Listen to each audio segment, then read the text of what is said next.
little, I sort of had that, I want to meet my happily ever after, my prince, you know, and have the dream, the fairy tale. That was something that was very alluring to me as a little girl, something I thought about a lot.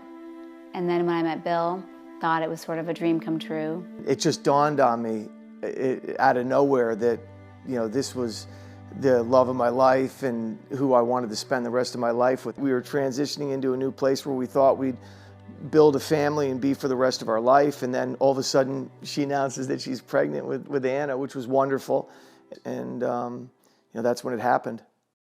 My water broke, I think, around maybe 11 o'clock at night. I took a shower, which is just a really, really serious moment for me, taking that shower, because I remember going into the shower, saying a prayer about the birth and delivery to the Blessed Mother, and that was my last time standing. I had a really striking pain that went down both my legs when she injected the chemical into my back. I mean, that wasn't the experience I had with Natalie, so to me it was something really off the charts. You know, I was like, this is not right. I knew right away it wasn't right. I put my faith in the doctor and the system and the people that's why you're at the hospital. You're taken care of. They're supposed to take care of you and do no harm. A neurologist came in, a woman, and sat down at the end of the bed. She said, "You've had a spinal cord injury. Do you know what that is?" And I said, "No. I mean, I didn't know what she was talking about." They didn't realize at that point it was the epidural. I remember walking out with the doctor, the neurologist, and asking her, well, you know, what are we talking about here? And she said to me that she might not walk again. At that point, I was in survival mode. I wanted to survive for my family. I wanted to make sure that we were all going to be together and okay. Sometimes I felt guilty, though, like that he would have had a better life without me. But at that time, he was amazing. He has never looked at me as anything but his bride. We definitely worked through all of that together, and we became incredibly close.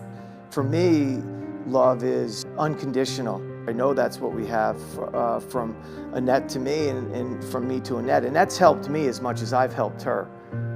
A lot of people don't know that, but she has helped me as much as I've helped her in different ways. That's what love and marriage is. So when I talked to her about it, it was never a definitive, like this is the way it's going to be. You know, go on with the life and dream that we had prior to the accident. But like when I would try to like dance with the girls in the kitchen, I just found it incredibly awkward. I found doing almost everything awkward. There was just sort of an innocence that was lost with it, and a naivete.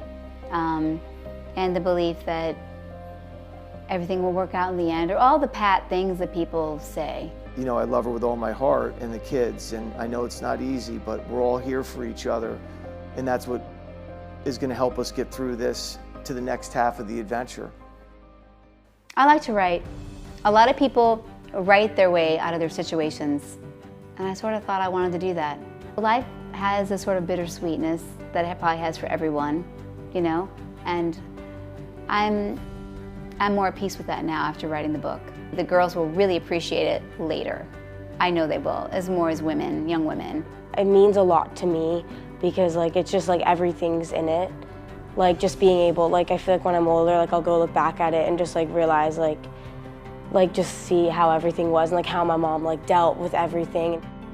I'm so glad I finished it just for that alone. For them. Oh, that's a lot of dough, Georgia. Did you eat all of that? Spit it out. I think I want them to learn love being bigger than ourselves. Like my parents, like in sickness and in health, like they've stayed together.